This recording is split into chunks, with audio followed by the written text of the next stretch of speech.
Andrés Felipe, buenas noches, bienvenido.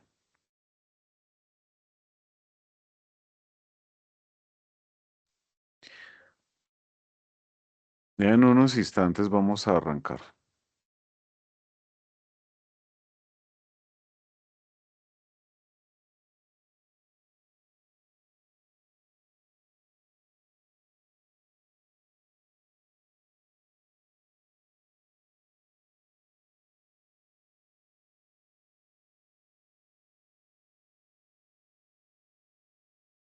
Luis Eduardo, bienvenido. Ya en breve comenzamos. Duan, bienvenido. Ya ahorita vamos a empezar. Ya por acá tenemos a nuestra invitada Heidi y ya en segundos arrancamos.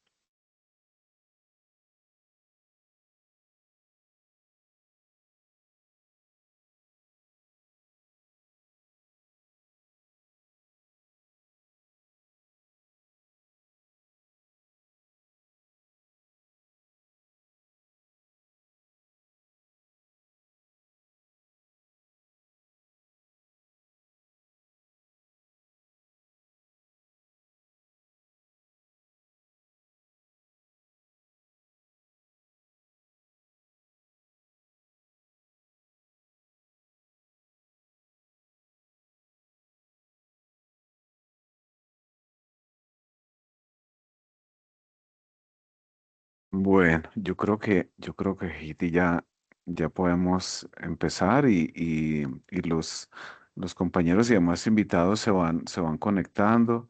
Aquí tenemos, habíamos saludado a Claudia, Nicole, Andrés Felipe, Luis Eduardo, Duán. Por aquí tenemos a Viviana. ¿Tú conoces a Viviana? Por aquí tenemos a Karen y a Chévere, Jamie. sí. Luis, tiene la palabra, señor. No, profe, qué pena, se me fue el mouse. Pero buenas Ok, noches, muchas gracias. buenas noches. Qué bueno escucharlo. Listo. Bueno, No, y quería, y qué pena me atravieso, quería sobre todo darte la bienvenida a Diálogos Divergentes. Como te decía, es una idea que se viene como cocinando desde el semestre pasado y aprovechando las aulas abiertas, los espacios de aula abierta de las materias o espacios académicos a mi cargo. Entonces, decidí como eh, proponer este espacio en donde dialogue la vida misma con la academia. ¿No? Porque si hablamos de diversidad e inclusión, pues es la vida misma, ¿no? Y diálogos divergentes, pues permite hablar de todo porque es nuestra vida misma. No podemos fraccionar y fracturar el conocimiento y solamente que quede como eso, como un conocimiento, ¿no? Y fracturado y aislado, ¿no? Es la vida misma con la academia que somos nosotros mismos y justamente pues por eso te tenemos acá. Yo creo que a veces la gran ausente es la música, es la metáfora musical, es el cuerpo, bueno, es la piel, las sensaciones. Y yo he tenido la oportunidad de compartir con profes de música. em, pero yo creo que los encuentros contigo uno aprende muchísimo, es otra cosa distinta, ¿no? Es otra cosa, desde la experiencia que viví contigo, con lo de la metáfora musical, o sea, es otra cosa distinta, ¿no? Y qué bueno que podamos acá nutrirnos y compartir, pues también, y aprender de ti y escucharte, ¿no? Y bueno, tienes la palabra. Bueno, muchas gracias por esa gran presentación, por ese paso tan generoso, maestro Alexander. Para mí es un honor estar con ustedes en esta noche para todas y todos. Muy buena noche, espero que se encuentren medianamente en reposo para poder escuchar y vivir la experiencia que vamos a tener en este espacio, porque más allá quizás de lo que les pueda compartir en términos teóricos, en términos de historias, anécdotas, testimonios, también se trata de que quiero invitarles a que tengan una experiencia a través de la música y a través del recurso sonoro, porque como bien lo dice el maestro Alexander, digamos que he buscado a lo largo de la vida cómo involucrarme, cómo dialogar y cómo comprender el habitar el sonido, porque pues les cuento, mi profesión es la música, soy magíster en educación artística de la Universidad Nacional de Colombia y mi instrumento es la voz. Cuando alguien como, digamos, un músico, una música les cuenta que interpreta determinado instrumento, hay algo muy, muy valioso y es que cada cual tiene una forma de relacionarse con ese objeto, con ese sonido y obviamente también con el mundo. Desde cómo se ha vivido la música, el proceso creativo, el proceso académico, como lo pone el profe Alex, en diálogo, ¿no? Cómo dialogamos una realidad con la realidad académica y me gustaría saber si en este espacio las personas que se encuentran aquí, hay personas que se dediquen al arte o a la música específicamente. Me gustaría que levantaran de pronto las manitos o de pronto en el chat también podemos tener participación. Me gustaría saber, o en caso de que ustedes no se dediquen al arte, me gustaría saber qué profesiones. Ok, Luis Eduardo, cuéntame tú qué rama del arte trabajas o si eres músico también. Sí, muy bueno. Eh, no, yo soy, en el momento estoy estudiando licenciatura en artes plásticas. Siempre me ha Wow, gustado las artes plásticas, entonces eh, quise también encaminar esa sabiduría o ese talento a poderlo enseñar a los demás. maravilloso Luis Eduardo, bienvenido y gracias por estar esta noche conmigo. Bueno, vi otra manito levantada, no sé si vi mal, o en el chat también pueden escribir a qué se dedican ustedes, qué hacen ustedes. ¿No? Sí, creo que Es fue importante. Duan. Voy a echar el agua aquí, creo que fue Duan. Sí, pero no, pues en esa parte artística, pues sé tocar como piano, guitarra y a veces canto en la ducha. Maravilloso, Duan. O sea, tú estudias música como tal, ¿sí? O No, aprendí empíricamente, la aprendí empíricamente. maravilloso lo que me acabas de decir porque me das toda la oportunidad de arrancar con este carretazo que les voy a echar. Ah, no, mentiras, carretazo no, pero sí les voy a contar un poquito de lo que ha sido. Gracias a los dos por participar, por contarme. Ya van a descubrir por qué les pregunto esto, porque es muy diferente la mirada que se tiene, ¿sí? Frente al hacer artístico como artista solamente o como profesor que enseña las artes, que vive las artes en comunidad, en la academia. Todo eso va a hacer que nuestra percepción, en este caso de educación, de cómo se construye la formación artística, se va construyendo. Entonces les voy a contar y me voy a permitir presentarles un trabajo de investigación que desarrollé mientras estuve en la maestría de la Universidad Nacional, que fue un proceso de vida más allá de simplemente organizar unos conceptos teóricos o como de acudir a darle un producto a la academia. Para esta oportunidad yo me tuve que replantear realmente cómo vivía la música y por qué tomé decisiones y empecé a entender cómo la academia hace parte de una decisión política, educativa, pero también de construcción personal para acceder a un proceso formativo. Entonces, con el permiso de ustedes, les voy a compartir pantalla. Por favor, me cuentan cuando sea visible para ustedes. Sí, ya la estamos viendo. Ay, muchas gracias. Bueno, entonces imagínense que para mí es importante el testimonio porque la memoria en este proyecto de investigación tiene todo que ver. Y entonces aparece algo que dice voces revelando los aires y ecos de una artista profesora. Muchas veces en la educación, y no solo los maestros y las maestras que nos dedicamos a la formación artística en las diferentes líneas, ya sea teatro, artes plásticas, música, danza, literatura u otras ramas del arte, sino que el arte se convierte en un elemento fundamental en las aulas, no solamente para llegar a que alguien logre hacer una expresión artística, un producto artístico, sino que se vuelve un mediador para generar diálogos horizontales, un mediador para construir pensamiento crítico, un mediador para construir y fortalecer identidad y reconocer memorias, ¿no? También traerlas. Para lograr llegar a este producto de investigación que siguen dando, todavía no, digamos que no estás cerrado, eh, me pongo como objeto de estudio. La voz de una maestra como objeto de estudio, pero resulta que esa voz de esa maestra no es solamente de ella. Resulta que por el camino empecé a encontrar que varios profesores, varias profesoras empiezan a resonar con estas situaciones que les voy a ir contando y entonces empieza a aparecer un tipo de pregunta. Entonces, imagínense que todo esto empieza a ser un proceso de acercamiento que me permite reconocerme como ser humano, como artista, como profesora, pero también para resonar con las y los demás, con el contexto, ¿no? Entonces aparece estas premisas.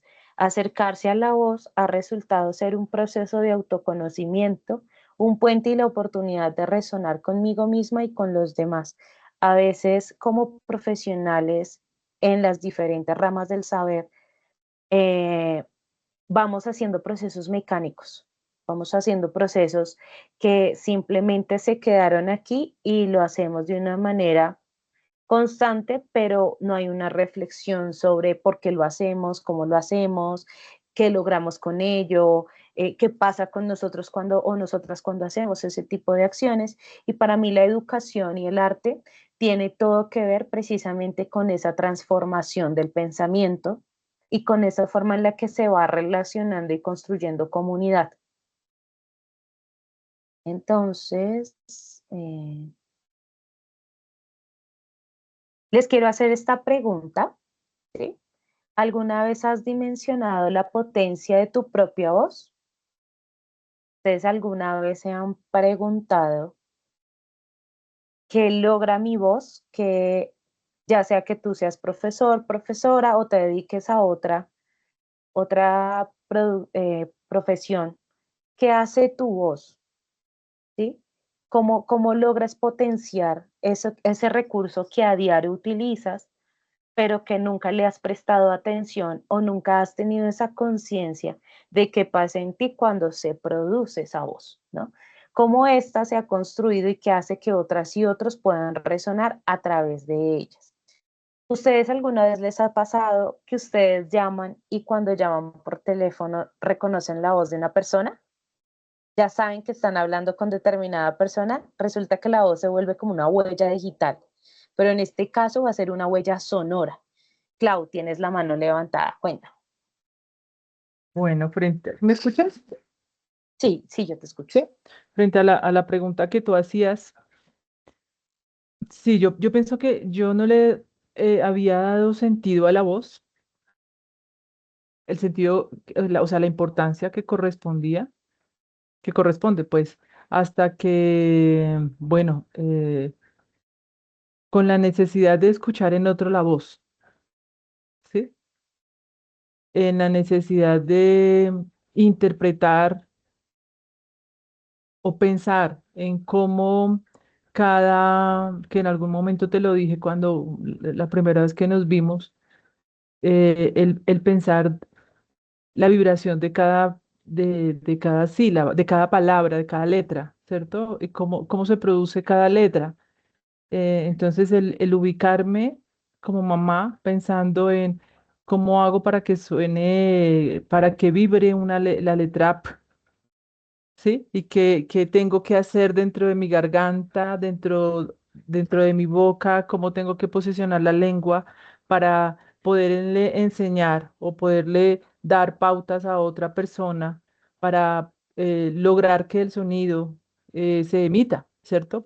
Entonces yo pienso que en el momento en que, en el caso mío, ¿cierto? Como mamá de un niño en una condición neurodiversa, tengo la necesidad y el afán para que la voz salga de la boca de él, eh, hasta ese momento no le había dado la connotación y la importancia que tiene la voz, de cuidar la voz, de escuchar la voz, ¿sí? Y de entender y de lograr comprender cada sonido en la importancia que corresponde.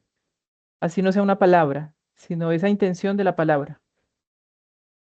Gracias, Clau. Es maravilloso lo que acabas de comentar, de poner sobre la mesa y de eso se trata. Eh, Se trata de poder empezar a tener una conciencia y un darme cuenta de que ese recurso o esa herramienta que usamos de manera mecánica realmente va más allá de simplemente una acción del cuerpo, ¿no? Entonces voy a darle la palabra a Duván. Creo que estás levantando la manito. ¿Tienes una pregunta?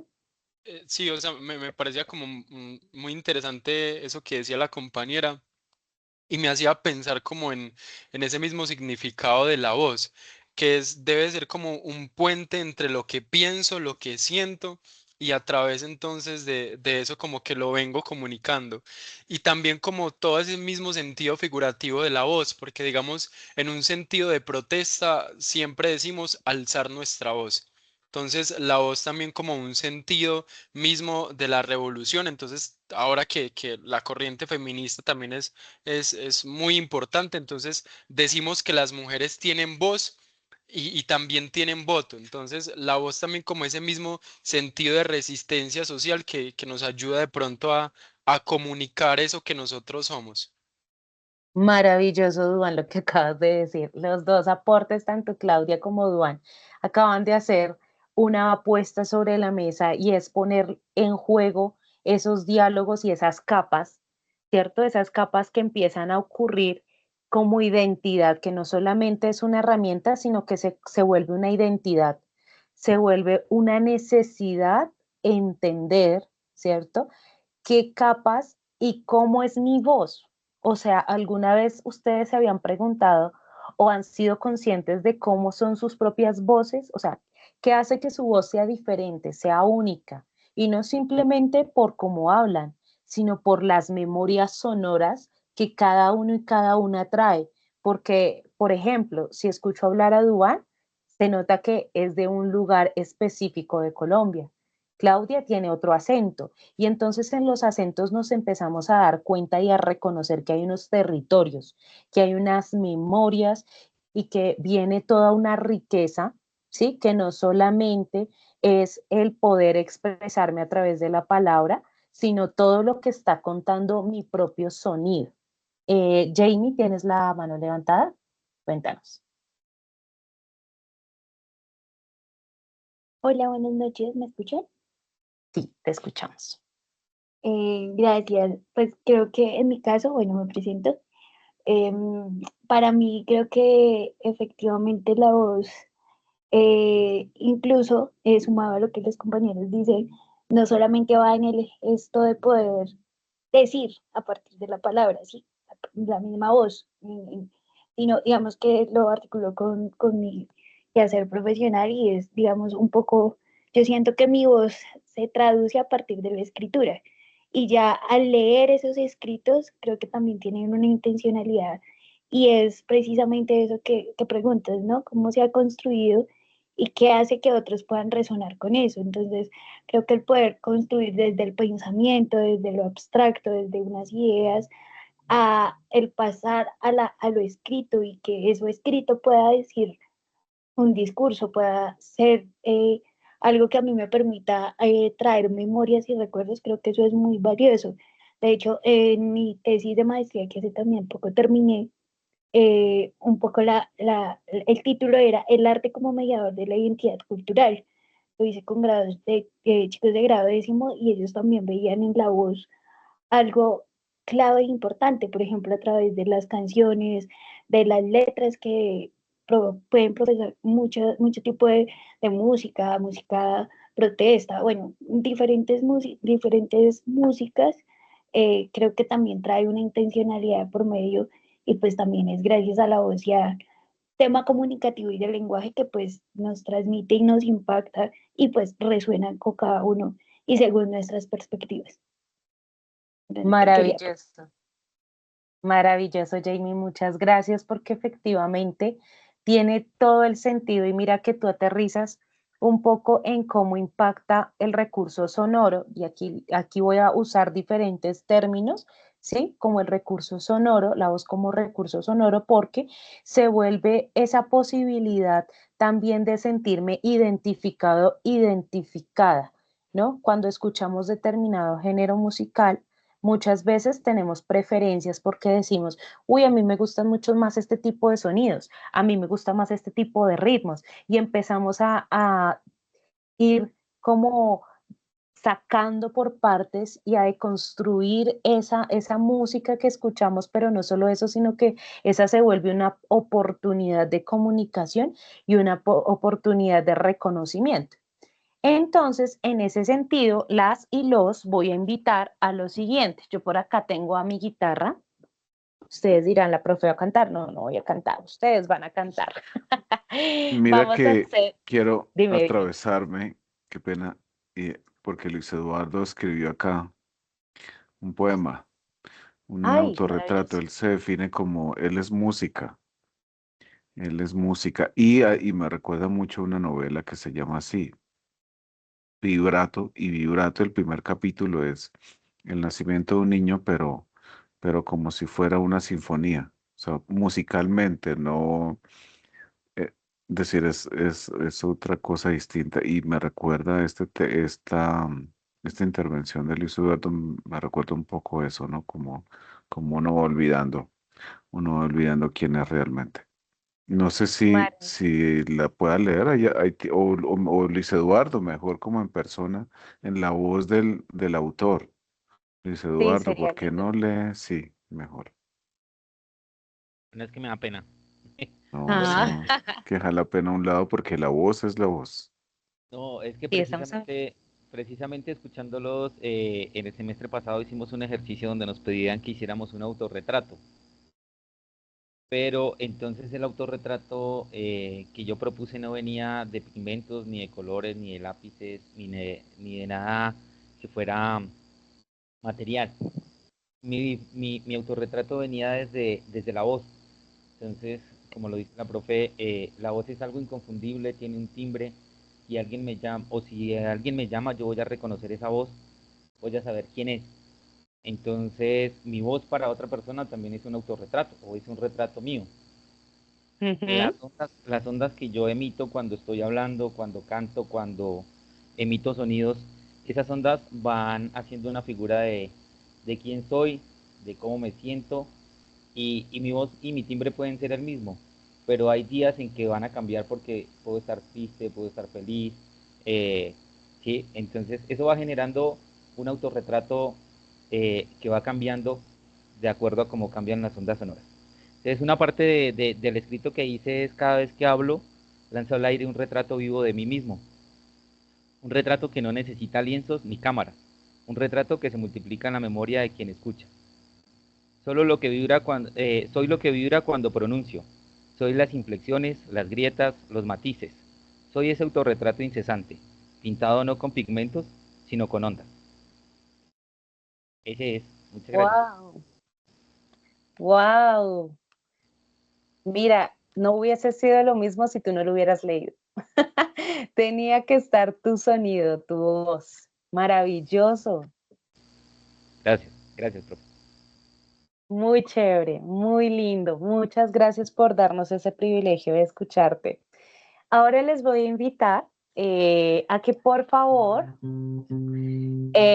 ¿ustedes escuchan mi guitarra ahí? Sí, Sí, señor. señora. Listos, listas, ok. Entonces ustedes ven en la pantalla una secuencia que tiene una M, esa M es una M cerrada. Mm, Cada cual va a ser, yo voy a seguir aquí tocando diferentes sonidos con la guitarra y ustedes van a intentar sentir simplemente a través de esa vibración esa M.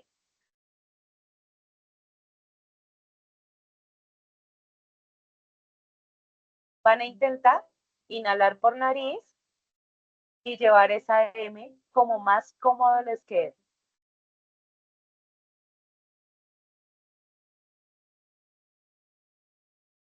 Se les acaba el aire, respiran por nariz nuevamente y siguen.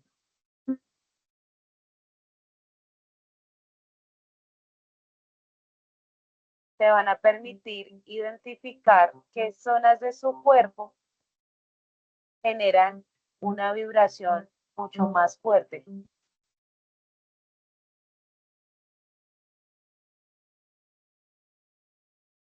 Y luego voy a agregar la U. U.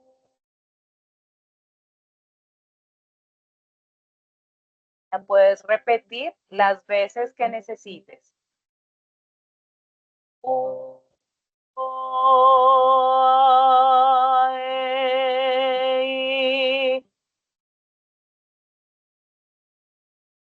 Y vas a sentir cómo cada cambio de vocal te va a permitir un sonido distinto. Vamos.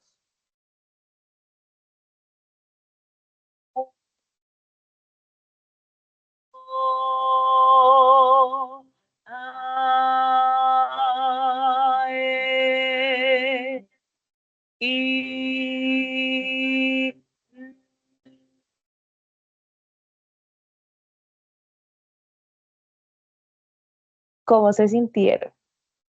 ¿Lo lograron? ¿Lo hicieron? ¿No lo hicieron? Cuéntenme, me gustaría escuchar dos personitas que me cuenten cómo les fue. Con ese U, O, A, E, I, me gustaría. O lo hacemos una vez más.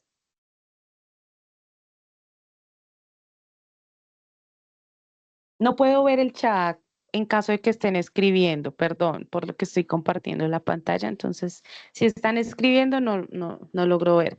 Pero si quieren activar el micrófono y contarme cómo se sintieron.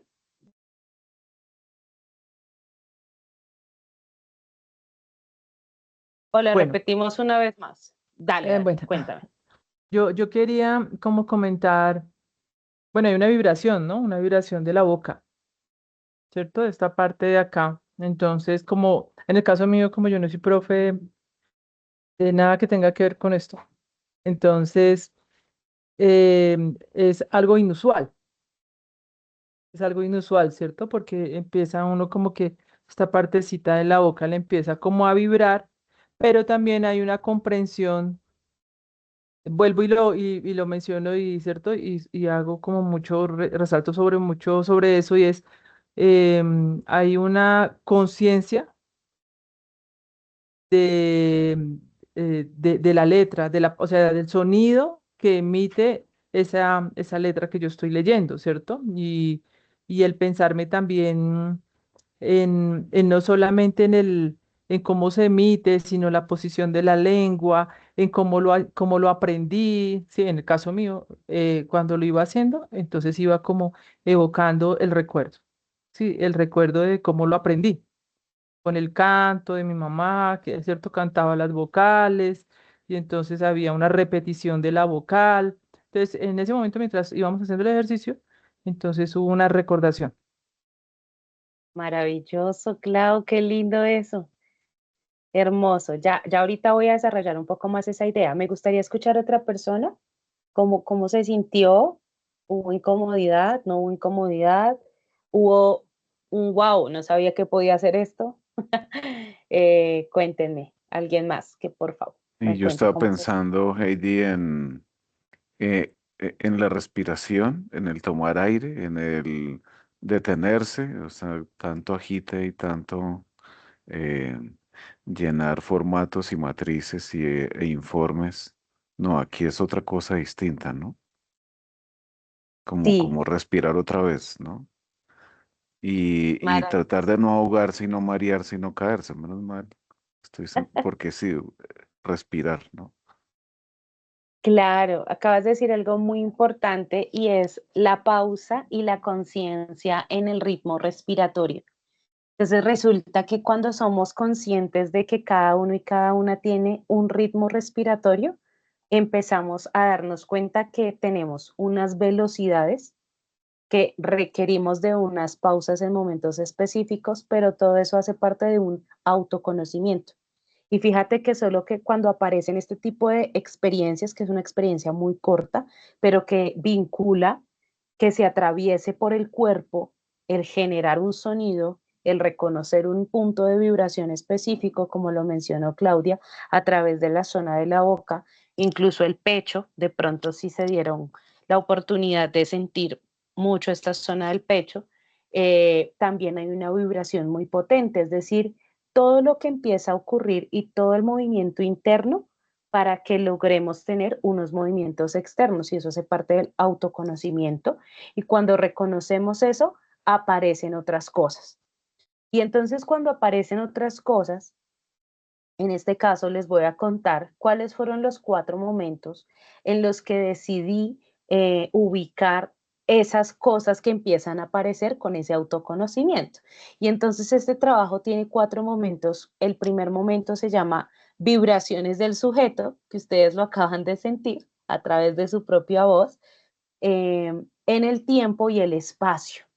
Y cuando hablo del tiempo, entonces Alex se acerca con él, la respiración, de pronto tú respiras más lento o más rápido, de pronto Claudia respira más rápido, tiene un ritmo distinto y entonces toma aire de manera diferente, pero es un proceso que todas y todos podemos hacer, solo que no somos conscientes de nuestra individualidad y cómo esa individualidad se convierte en la posibilidad de algo colectivo, ¿no? Entonces aquí empiezo yo a abordar toda esa relación a través de la vibración que nuestro propio cuerpo emite con la producción de la voz.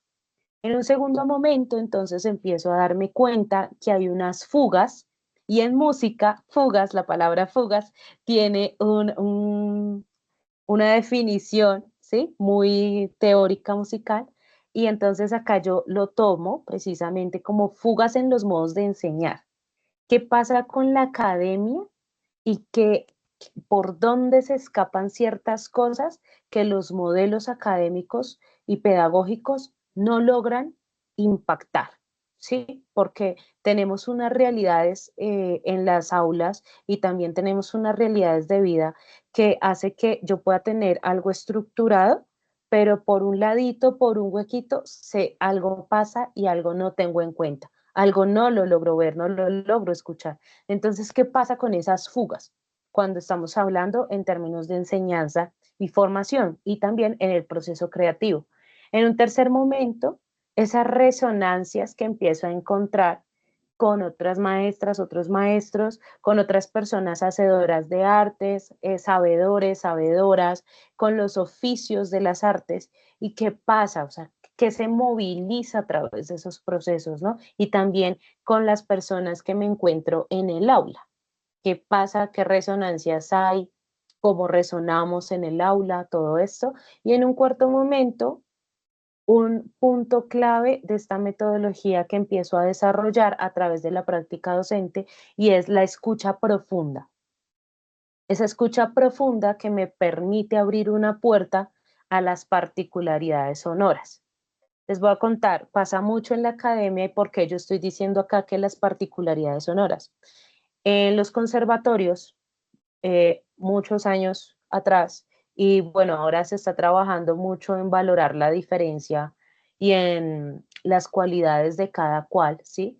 Pero hace mucho tiempo, cuando yo empecé a estudiar la música, había unas limitaciones muy fuertes y muy violentas, y era que tú tenías que sonar igual a las y los demás, ¿sí? Entonces, yo como cantante tenía que tener un sonido similar, buscar un sonido homogéneo con quienes ya hacían parte de la academia. Y si yo no lograba sonar de esa manera, simplemente la academia me decía, usted aquí no puede estar, usted no tiene claridad de este proceso, no.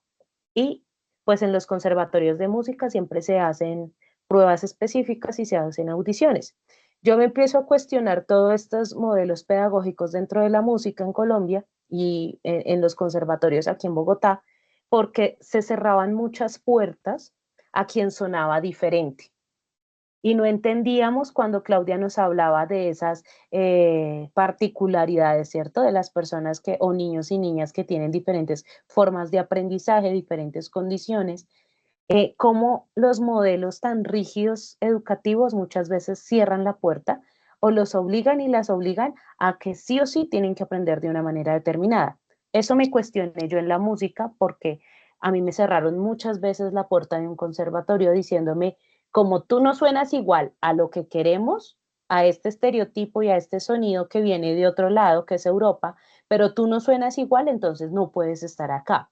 Entonces todo eso me empezó a invitar a buscar y a valorar esa particularidad que tenemos, porque obviamente alguien que nació en Colombia, que creció con unas costumbres de su territorio, que tiene otras creencias, que tiene otra geografía, pues nunca va a sonar a alguien que nace en Italia, que estudia en Italia, porque el contexto histórico, geográfico y las memorias sonoras son totalmente distintas.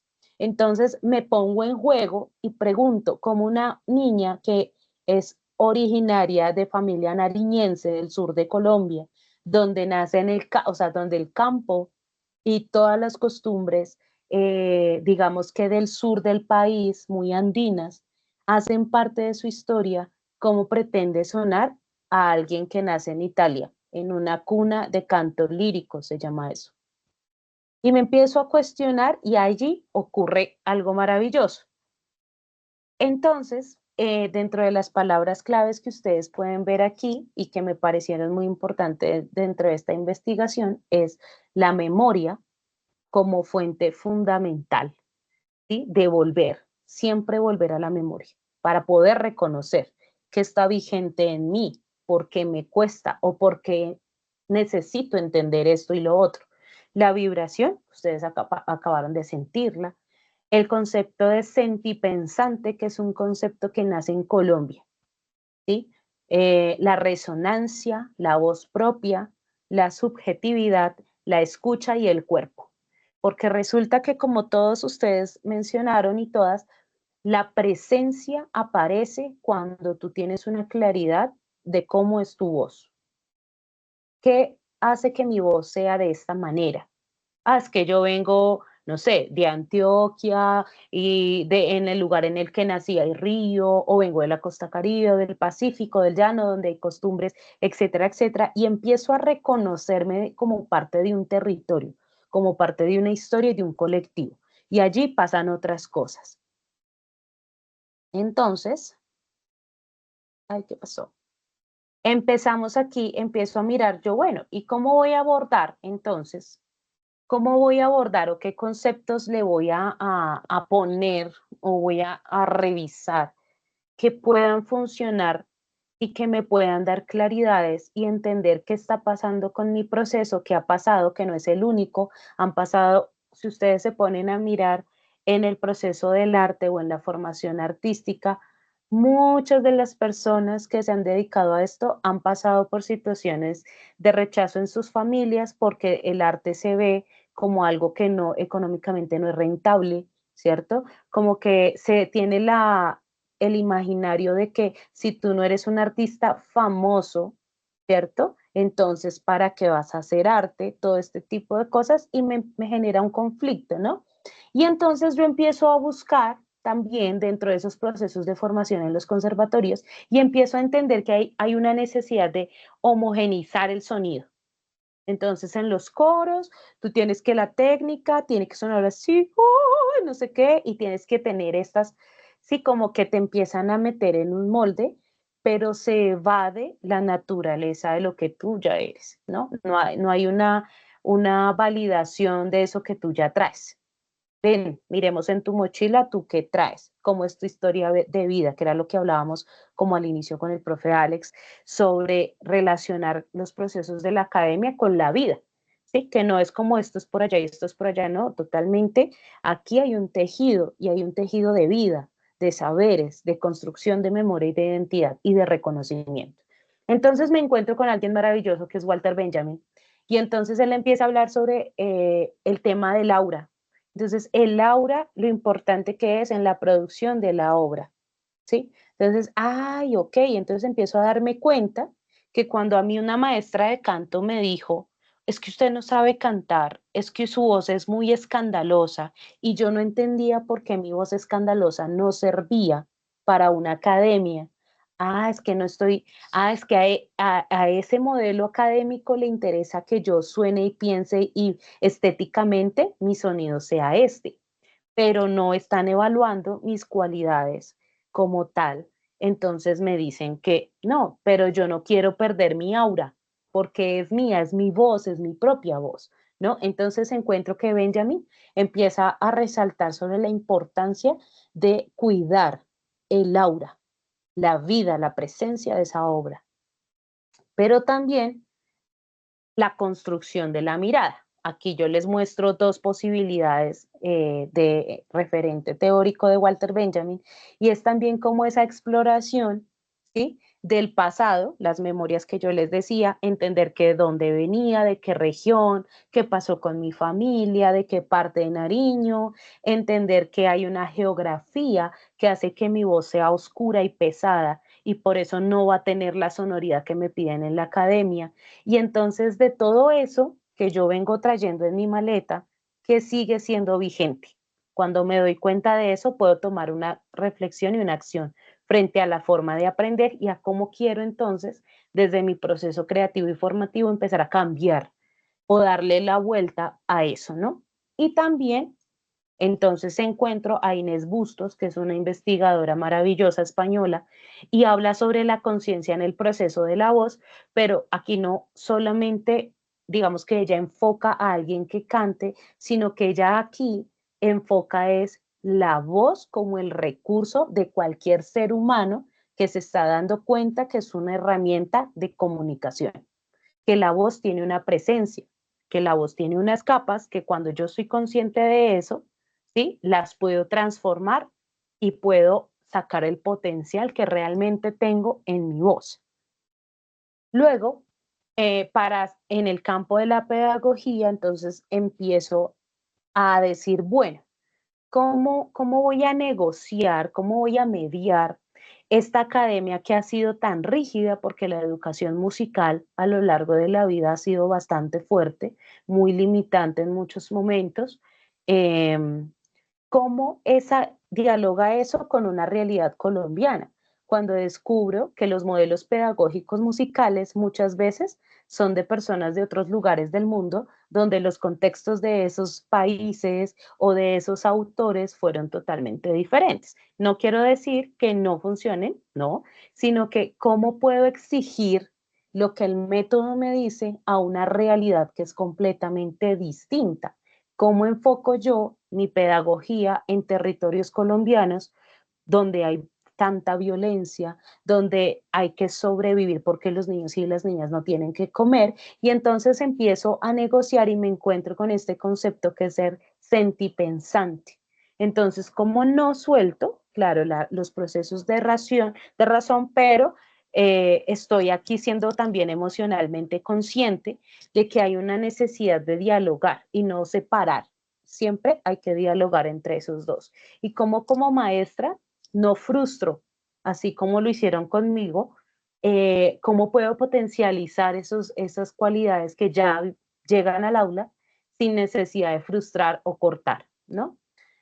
Pero también empiezo como a ver y a entender otras formas de que el concepto de experiencia, aquí voy a hablar un poquito de David Hume, las percepciones y cómo la experiencia en el aula, ¿sí?, puede generar diferentes formas de aprendizaje.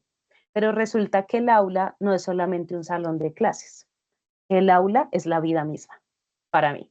No sé si ustedes estén de acuerdo, si de pronto lo vean de otra manera, sería muy chévere, muy importante poderlo poner sobre la mesa, que ven ustedes que puede ser el aula, cómo la ven, pero para mí el aula es la vida misma. Entonces me atrae mucho la idea de que las impresiones y las ideas, que son dos formas en las que Hume sobrepone cómo aprendemos. Entonces, creo que eso que te impacta y eso que te moviliza de primer momento algo, te genera una semilla, ¿sí? Como por eso yo ahorita les voy a invitar a otra experiencia que vamos a tener, muy sencilla, pero la idea es que ustedes, a través de que esa experiencia pase por el cuerpo, les permita darse cuenta de otras cosas.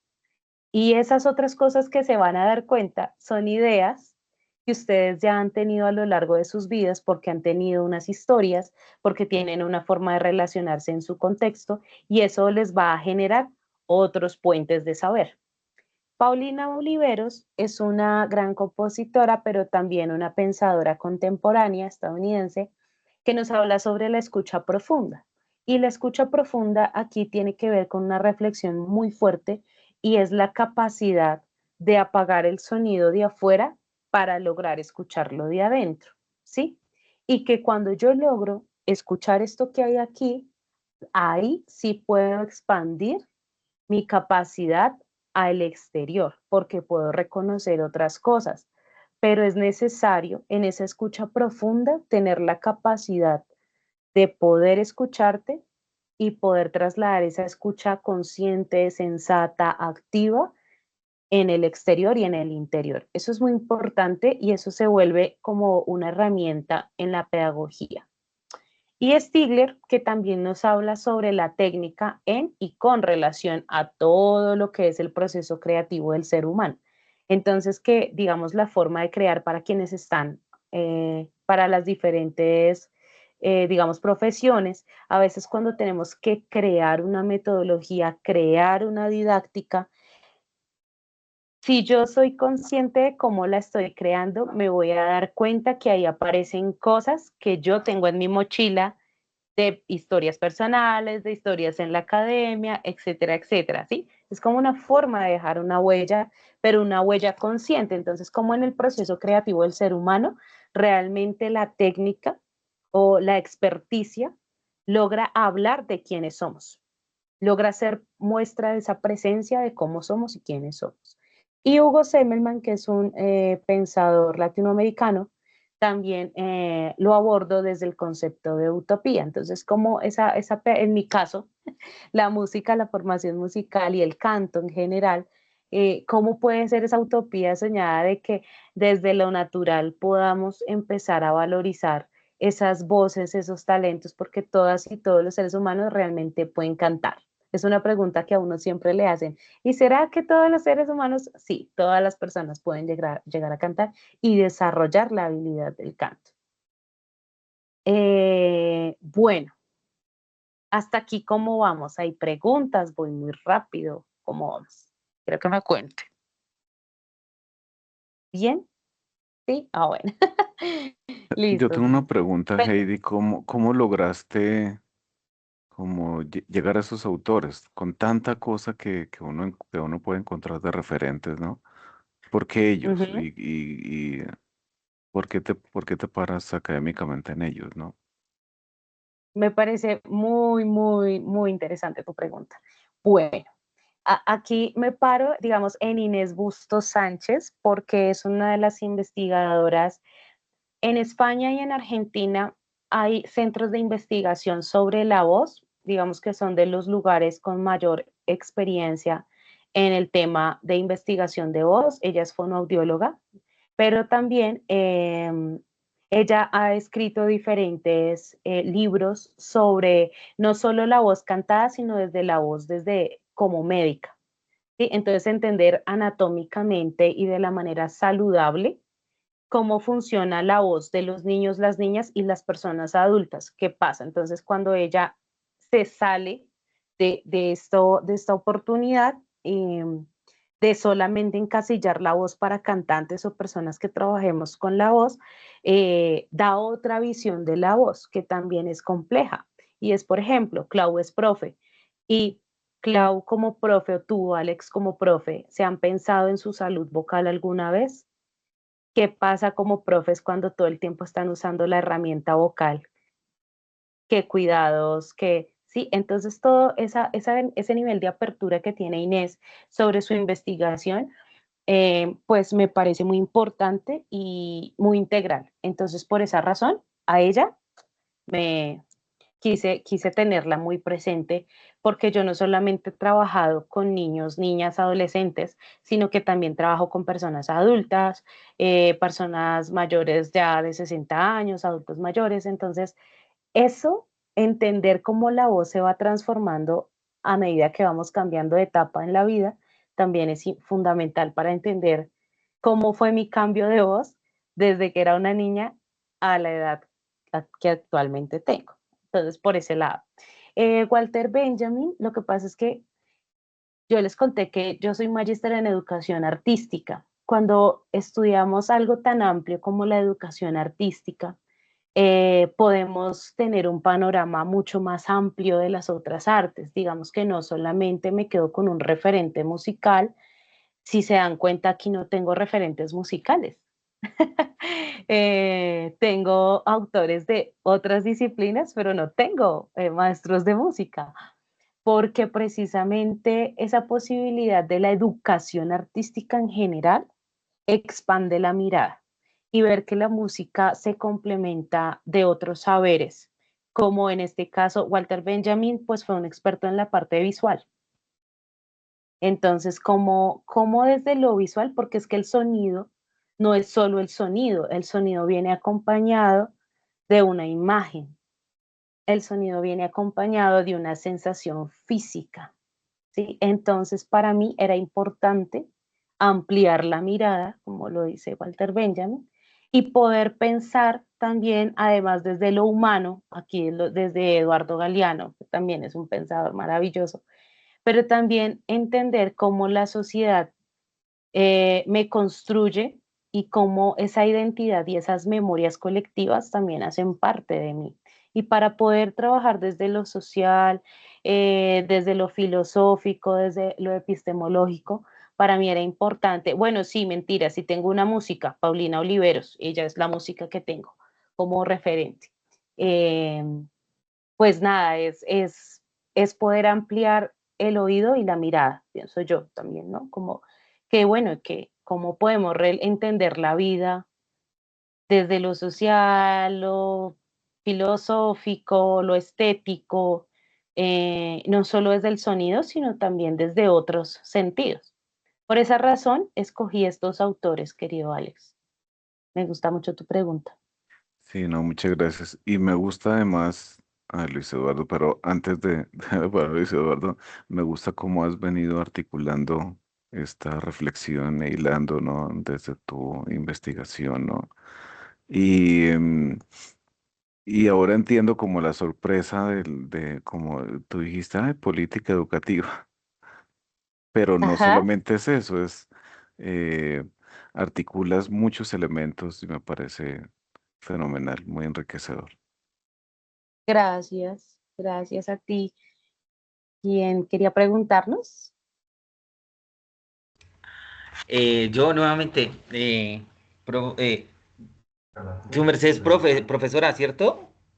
Sí, Es que sí. algo que me causa curiosidad es que por lo menos la profe nombra como cuando la hicieron a un lado porque su voz no era tan comercial o porque su voz no emparejaba tanto con la academia. Entonces yo me pregunto, su merced en este momento con su investigación que hace, que hizo, y con todas esas ganas que tiene de romper ese esquema, y con el profe Alex vemos la cátedra de política educativa. ¿No hay cierta presión por parte de esas políticas educativas, por parte de la filosofía institucional, por parte del mercado, para que las instituciones tengan como esas líneas de preferencia o esos estándares donde de pronto dejan a muchos o a muy pocos por fuera y que esos pocos eh, resultan muchas veces rezagados o que, como lo hizo la profesora, inician una investigación y quieren como reventar ese globo? Pero sí, la pregunta es si esas políticas y esas filosofías institucionales y esas líneas no delimitan mucho cuando un maestro en una academia quiere hacer algo diferente y de pronto se encuentra con esas barreras. Maravillosa tu pregunta. Sí, claro, el sistema educativo en Colombia y bueno, en todos los lugares del mundo da respuesta a unas políticas públicas, en este caso desde el Ministerio de Educación, pero eso también eso se ha ido transformando, tengo que decirlo, el cambio en la forma y en las maneras de abordar ahora las artes, digamos. En este gobierno, por ejemplo, se aprobó la ley de las artes en las aulas. Entonces, ¿eso qué implica cuando hablamos de una ley que habla de las artes en las aulas? ¿Qué me está diciendo? Cuando nos enfrentamos a un panorama como este, es que están cambiando las cosas porque se han dado cuenta que las artes son un proceso que me permite a mí hacer otro tipo de cosas, de impactos en el aula, pero reconociendo, por ejemplo, hay un proyecto muy grande, no sé si lo han escuchado, que se llama Artes para la Paz. Entonces, cuando hablamos de las artes para la paz, ¿de qué se trata ese proyecto? Sabedores y sabedoras de los diferentes territorios, trabajando desde su origen, ¿sí? Desde sus costumbres y reconociendo una identidad y digamos que haciendo un ejercicio de sostener sus formas de músicas y se reconoce que es necesario eso. Entonces, cuando hay políticas que apoyan este tipo de trabajos, yo puedo decir que ahora sí hay un cambio, que las academias y los conservatorios, ya por ejemplo en las universidades de mucho nombre, ya hay asignaturas como folclore, ¿sí? Ya hay maestrías en investigación de folclore colombiano, eso ya es una ganancia, porque nos hemos dado cuenta que es necesario darle la validez y el reconocimiento a lo nuestro, al entender que hay una identidad, que hay una memoria y que hay una naturaleza que hace parte de este territorio y que es necesario conservarla y cultivarla. Entonces, cuando yo inicié por eso decía que cuando inicié el proceso de mi formación artística musical, habían una cantidad de barreras muy marcadas precisamente por esos modelos que, como tú lo dices, estaban políticamente justificados y daban cuenta a unas funciones de la filarmónica, el coro y todo clásico. Era una educación clásica, pero con el paso de los años, eso ha ido cambiando y cada vez vas a encontrar a través de las políticas públicas diferentes puntos a favor de darle fuerza a nuestro folclore, por ejemplo.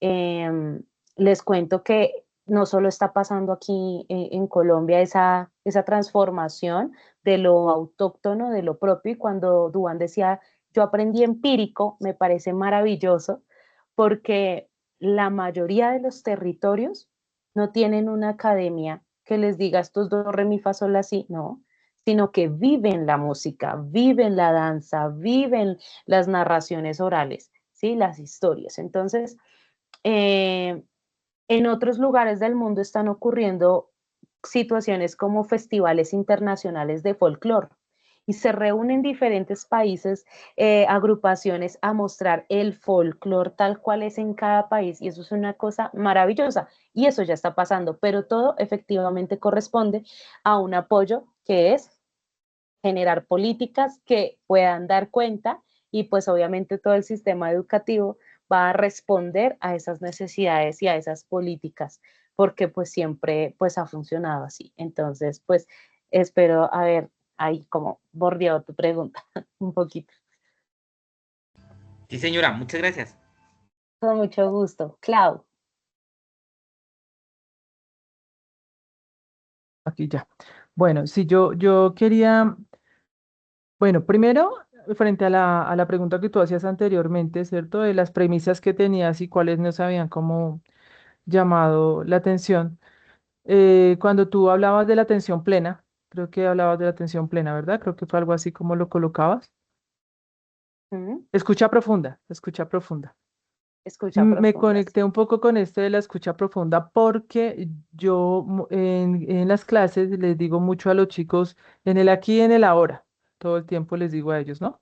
Entonces cuando los veo así como que se van, como que están distraídos, como que... Entonces yo digo, profe, en el aquí y en el ahora, ¿sí? O sea, vamos a conectarnos, nos estamos regalando un tiempo para conversar, para mirar otros asuntos, para aprender y escucharnos de otros asuntos. Entonces, en el aquí, en el ahora. Si no me siento, les digo yo a ellos, la pedagogía debe pasar por mi cuerpo. Si lo que yo hablo y converso con ustedes no pasa por el cuerpo, si usted no se convence del discurso pedagógico, pues vamos a ser un profesor más dentro del aula de clase. Les digo yo a ellos, y vamos a llegar a dar clase. Eso es lo que vamos a llegar a dar clases, más no vamos a pensarnos en transformar las vidas. Eso por ese lado. Y ahorita frente a lo que el compañero estaba hablando, que no recuerdo, Duan, creo que era, se llama, compañero Duan, compañero anterior que estaba haciendo la participación. Creo Hola. que era Recuerdo, ¿no? Luis.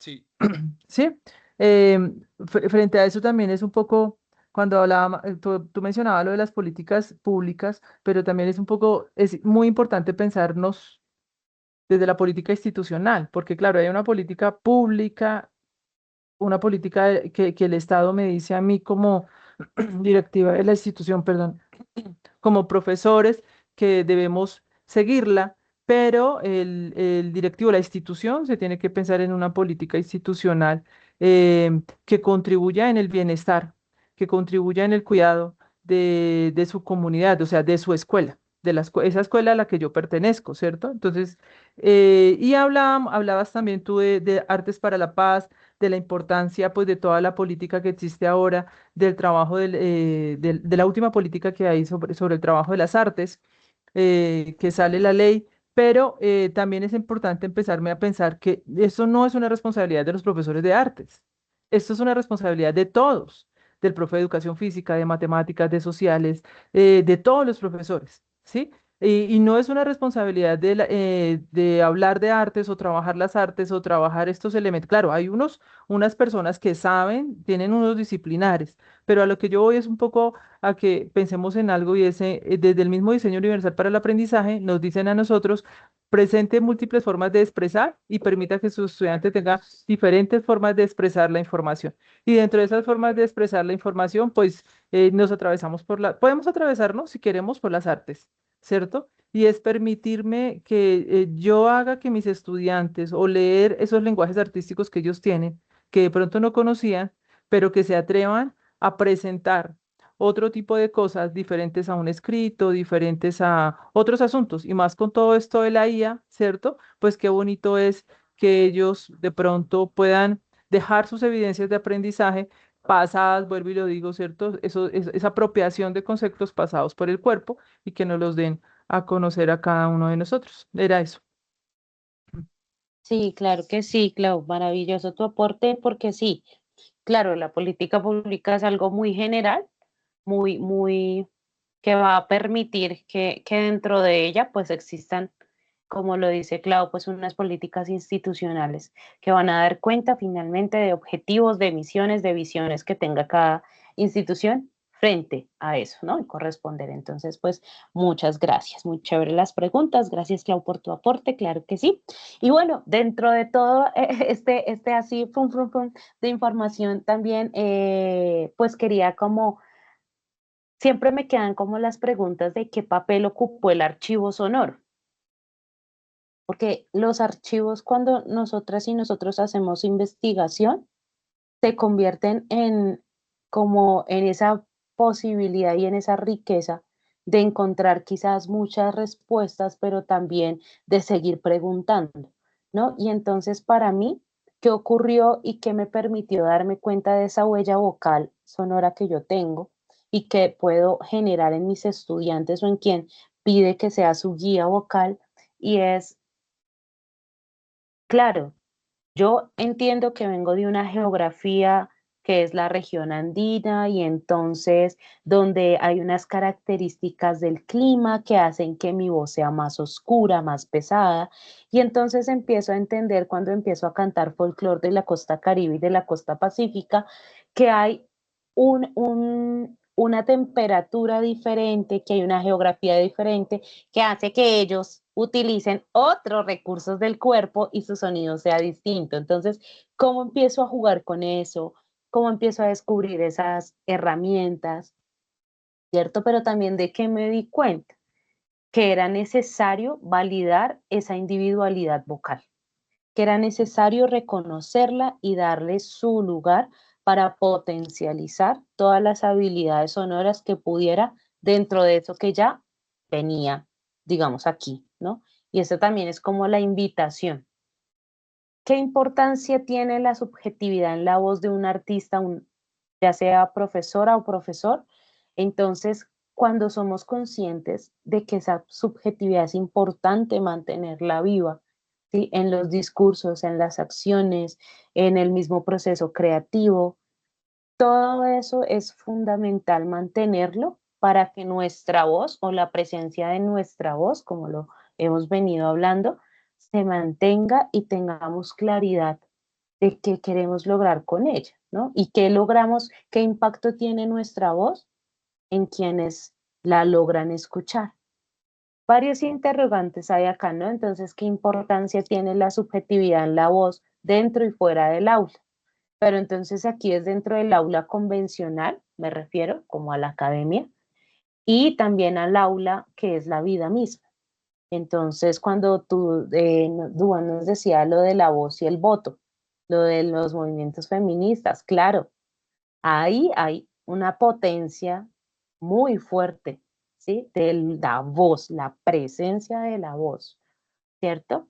Pues con esto, muchas gracias, pero antes de cerrar, quería invitarles a un ejercicio muy sencillo de escucha.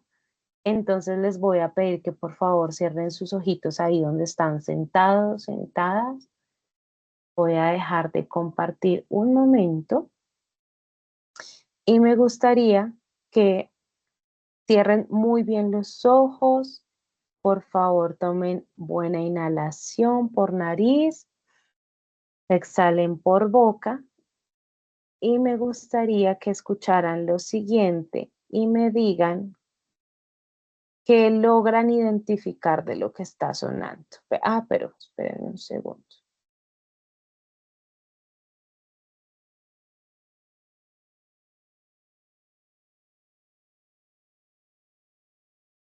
Alex, por favor, me avisas si lo ves y si lo escuchas. Dime. Sí lo veo. Y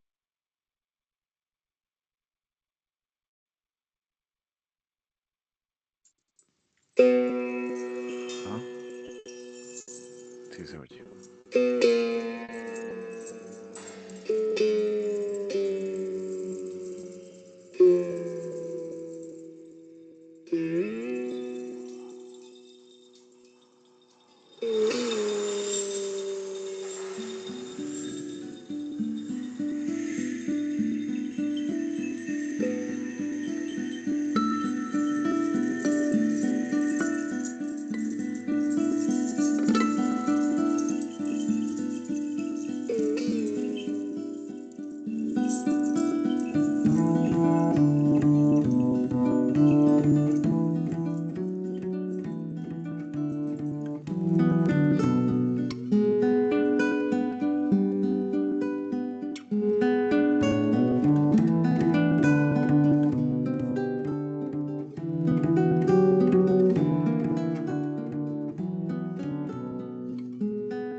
¿Cómo se siente? ¿Qué les genera esa escucha?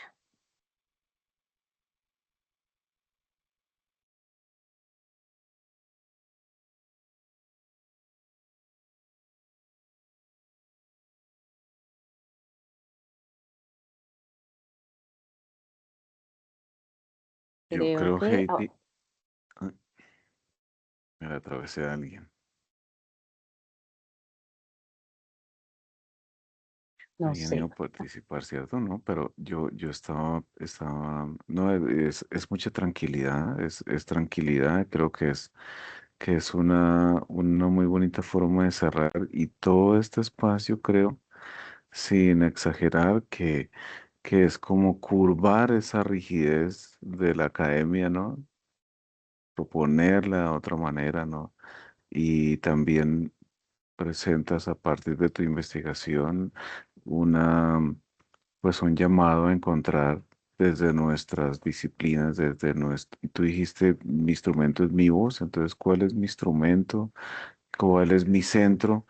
Y qué pongo yo en el asador pedagógico, ¿no? Como ruta alternativa para justamente encontrar esas subjetividades desde mis disciplinas, desde mis apuestas, también desde mis intereses, ¿no?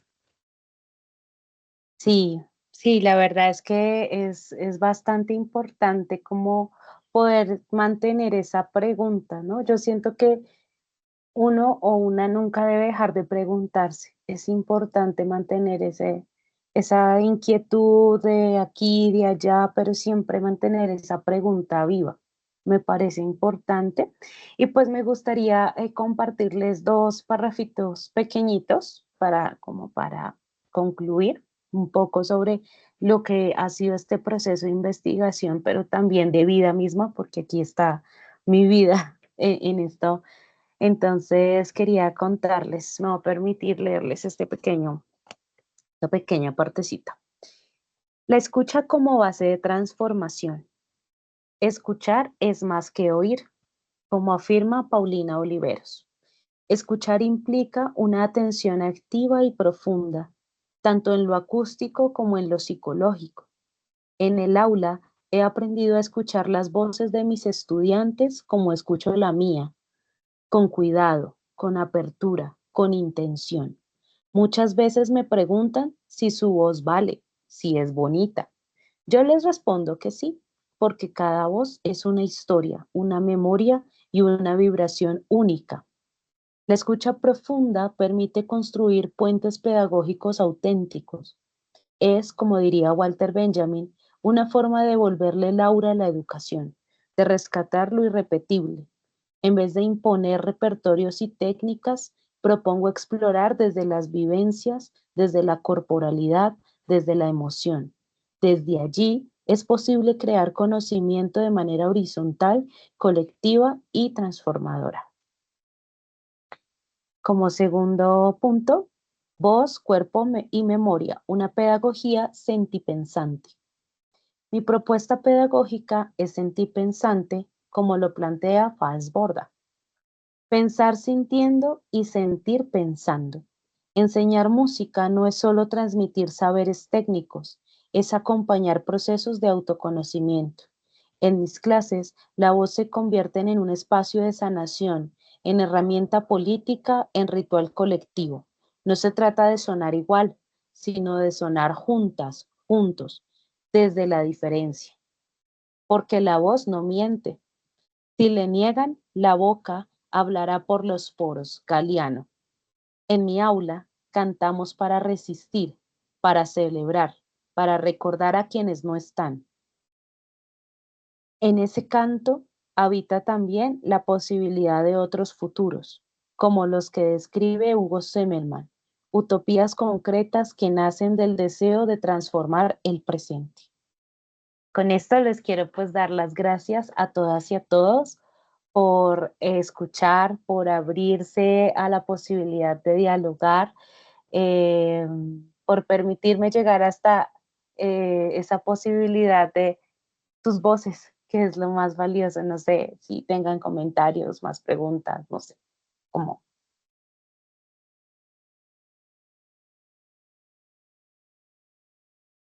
Aquí está Jamie. Jamie. Hola, bueno, muchísimas gracias por compartir nuestra experiencia, tu investigación. Creo que ahorita al escucharte sintonizo mucho con tu forma de pensar. De hecho, también apenas vi como la publicidad de, de esta charla que ibas a dar. Yo, porfa, quiero conectarme.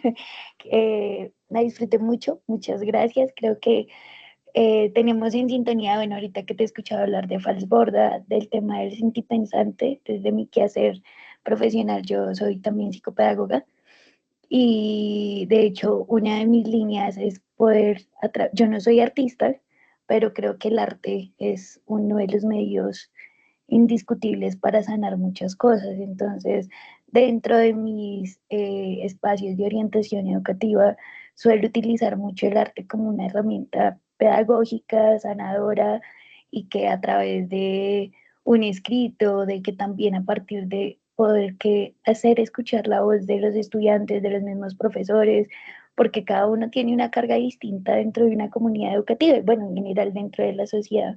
Entonces, creo que también en este mismo bombardeo de unificar los saberes, de unificar los conocimientos, creo que el pensarnos algo distinto y que le dé voz y lugar a cada uno de los seres que tienen una historia, una memoria, creo que es muy, muy valioso y pues muchas gracias. A ti, muchas gracias. Sí, Heidi, no, yo creo que un inmenso agradecimiento por, por compartir tu experiencia y por tu bondad, esta generosidad, además, generosidad musical, investigativa y como persona. Creo que también disfruté el espacio, disfruté este momento, también me voy con muchas preguntas y bueno, esa era la idea también, ¿no? Poner a dialogar con la vida misma, pues la vida misma, que a veces se reduce a una, no sé, muy reduccionista dentro de horarios que son muros rígidos, que no permiten ventanas ni sonidos, ¿no? Ni afectos, ni otro montón de situaciones, experiencias, cosas que pues lo constituyen a uno. Y creo que tú nos devuelves a la esencia, ¿no? A lo más importante y nos remites a preguntarnos nuevamente por muchas cosas en torno a nuestro quehacer docente, especialmente los docentes, ¿no?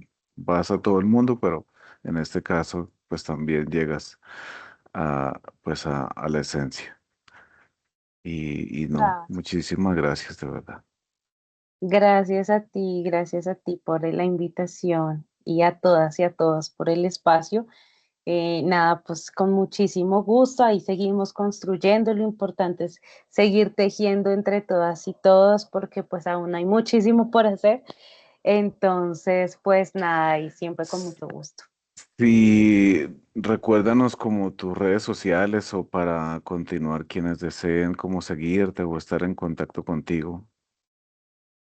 Sí, claro, bueno, yo hago varias cosas dentro de esto, entonces me pueden contactar en Instagram, en Facebook, les voy a, como aparezco aquí en la pantalla, Eime Música, así tal cual en las redes, ese es mi nombre artístico como cantante, entonces sí, porque aparte de ser maestra, soy cantante, soy artista, compositora, etcétera, etcétera, y sigo trabajando igual desde un espacio que se llama la Secretaría Distrital de la Mujer. Trabajo con niños, niñas y adolescentes, también en las instituciones públicas y privadas sobre temas de prevención de violencia a través de las artes. Entonces, bueno, hay una cantidad de cosas por seguir tejiendo, así que en mis redes me pueden contactar, ahí yo subo cositas, me pueden preguntar. Bueno, también pueden, si quieren, tener acceso a, no sé, cositas de investigación en las que he participado también con mucho gusto. Ahí vamos a estar muy pendientes. Bueno, no, muchísimas gracias. Y no se nos olvide aquí licenciar también el enlace de asistencia. Haremos todos los procesos necesarios para también, Heidi, hacerte llegar el certificado, un certificado de asistencia, desde luego. y también para quienes se unen aquí a diálogos divergentes. Si diligenciaron la asistencia, podemos hacerle como la gestión. Bueno, no, muchísimas gracias. Un gran abrazo y Heidi, seguimos conversando. Muchísimas gracias. Gracias a todos y a todas. Gracias a ti, Alex, por la invitación. No, a ti. Muchas gracias.